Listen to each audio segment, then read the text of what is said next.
Hello friend, my name is Abid Hussain और आप देख रहे हैं अक्सा एनालिस्ट यूट्यूब चैनल। आज हम लोग पढ़ने जा रहे हैं मशीन लर्निंग एल्गोरिथम का बहुत ही इम्पोर्टेंट टॉपिक री स्केलिंग के बारे में। तो री स्केलिंग क्या होता है और री स्केलिंग कैसे यूज होता है उसके बारे में आज हम लोग पढ़ेंगे। तो यहाँ पे डेफिनेशन देखते हैं। इन री scaling method multiplying each value of a data set by a constant term c। Rescaling के जब भी हम करते हैं तो हम उसमें कांस्टेंट टर्म c से मल्टीप्लाई करते हैं। जब हम c से मल्टीप्लाई करेंगे, कांस्टेंट टर्म से मल्टीप्लाई करेंगे, उसका वैल्यू जो होता है ओरिजिनल वैल्यू से c टाइम्स बढ़ जाती है। तो पहले अगर x होगा तो बाद में वो cx हो जाएगा। Then c and x both are real number होता है। When rescaling will happen, change the spread of our data set as well as position of the data। जब हम लोग रीस्केलिंग करते हैं तो उस वक्त spread of the data change हो जाता है और उसका पोजीशन भी चेंज हो जाता है। तो रीस्केलिंग का प्रोसेस कैसे होता है उसके बारे में हम लोग जानते हैं। तो सबसे पहले हम लोग स्टैंडर्डाइजेशन करते हैं। स्टैंडर्डाइजेशन करते हैं कोई भी डेटा सेट को यूनिट लिस्ट करने के लिए और कैलकुलेशन को इजी करने के लिए। स्टैंडर्डाइजेशन जब हम करते हैं तो उसका कुछ रेंज होता है, उसका आउटपुट में कुछ रेंज होता है और उसका रेंज होता है -3.42 प्लस 3.4 के बीच में उसका आउटपुट आता है। और स्टैंडर्डाइजेशन का जनरल फॉर्मूला होता है z equals to x minus mu by sigma. तो अब हम लोग स्टैंडर्डाइजेशन को समझते हैं और स्केलिंग प्रोसेस, रीस्केलिंग प्रोसेस को हम लोग समझते हैं with the help of an example.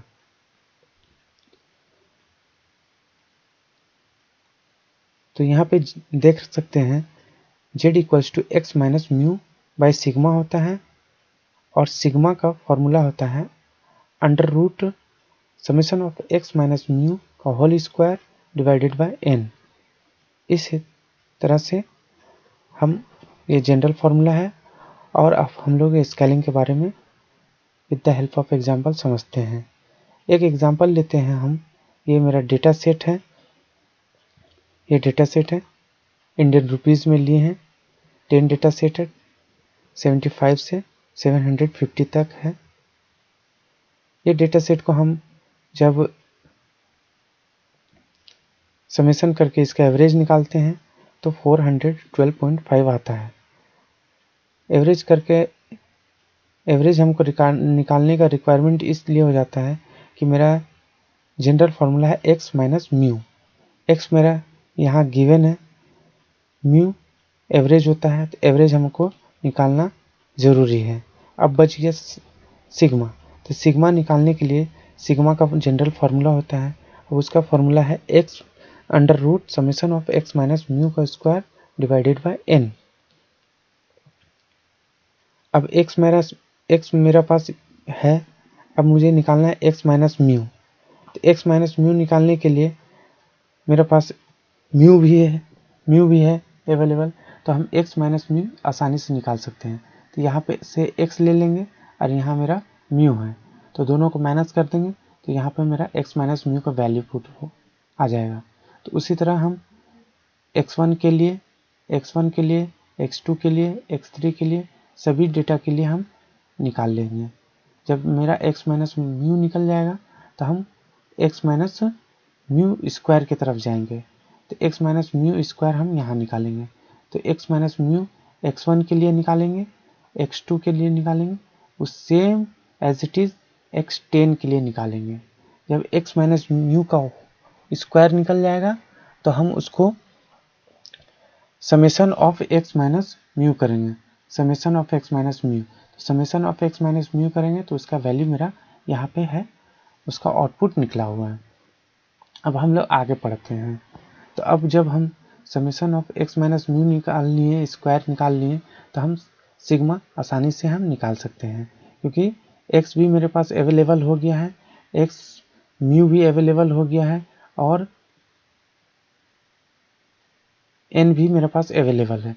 तो x माइनस म्यू का होल स्क्वायर का वैल्यू पुट कर देते हैं यहाँ पे, तो यहाँ पे वैल्यू पुट कर दी है और डिवाइडेड बाय 10 करके इसका आउटपुट निकाल देते हैं। इस हिसाब से मेरा सिग्मा का वैल्यू यहाँ पे ये मेरा सिग्मा निकल गया 215.42। अब मेरे पास सिग्मा आ गया, x आ गया, x भी मालूम है, म्यू भी मालूम हो गया और सिग्मा भी मालूम हो गया। तो z equals to x minus mu by sigma. तो इस हिसाब से हम x जहाँ पे x था उसके बदले में हम z1 निकालेंगे। तो हम वैल्यू पुट कर देते हैं, x इक्वल टू 75। आप देख सकते हैं x1 मेरा 75 है, 75 है, तो x के जगह पे 75 लिख देते हैं, म्यू के जगह में 412.5 लिख दिए हैं, और सिग्मा अभी निकाले हैं, सिग्मा 215.42। तो सिग्मा के जगह में सिग्मा पुट कर दिए हैं। इसका वैल्यू कैलकुलेट करेंगे तो इसका वैल्यू आएगा -1.5667। तो इसका राउंड फिगर में डेसिमल के बाद 1 डिजिट ले लेते हैं, तो इसका वैल्यू आ जाता है -1.6। अब इसको हम एक टेबुलर फॉर्म में पुट करते हैं। जैसे Z1 को कैलकुलेट किए, यहाँ पे देख सकते हैं वो -1.5667, तो उसको राउंड फिगर में हम लिखते हैं -1.6। उसी तरह Z1 को कैलकुलेट करके, Z2 को कैलकुलेट करके, Z3 को कैलकुलेट करके, सबको कैलकुलेट करके यहाँ पे लिख दिए हैं Z10 तक। अब ये Z10 क्या हो गया, ये मेरा स्टैंडर्डाइज डेटा हो गया। अब इस स्टैंडर्डाइज डेटा को हम यहाँ पे लिखते हैं, स्टैंडर्डाइज डेटा को यहाँ पुट कर देते हैं। ये मेरा Z का टोटल वैल्यू हो गया, Z का टोटल वैल्यू हो गया, Z1, Z2, Z3, Z4। अब इसको हम इसको स्केलिंग प्रोसेस बोलते हैं। अब हम लोग पढ़ रहे हैं यहाँ पे रीस्केलिंग प्रोसेस। तो रीस्केलिंग प्रोसेस में क्या होता है, रीस्केलिंग प्रोसेस में हम लोग पहले ही पढ़ चुके हैं कि एक कांस्टेंट वैल्यू से मल्टीप्लाई करते हैं। कांस्टेंट यहाँ पे c है, c कांस्टेंट वैल्यू से मल्टीप्लाई करेंगे, और c वैल्यू कुछ भी हो सकता है। जैसे हम यहाँ पे एक एग्जांपल के तौर पे हम c का वैल्यू हम लेते हैं, z को मल्टीप्लाई कर रहे हैं 10 से। अब हम आगे बताएंगे कि 10 से मल्टीप्लाई क्यों करते हैं। जैसे 10 से मल्टीप्लाई कर रहे हैं तो इसका वैल्यू मेरा हो जाएगा -116, -12,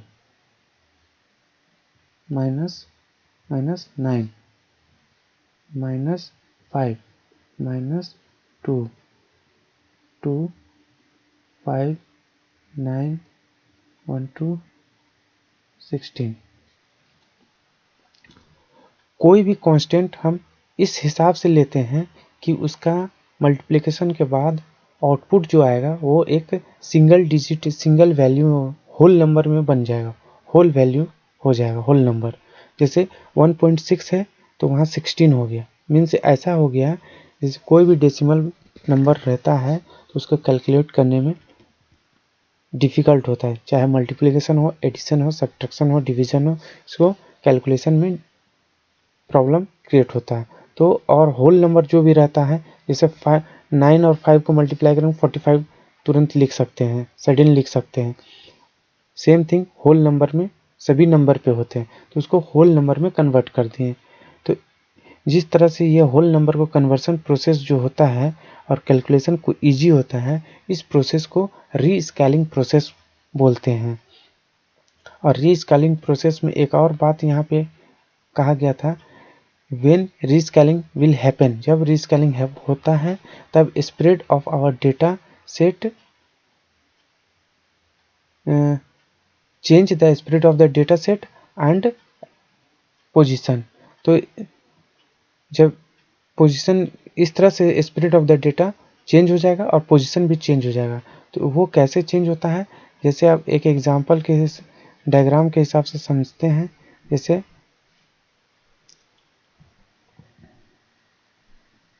डायग्राम के हिसाब से हम समझते हैं, एक ग्राफ प्लॉट कर रहे हैं।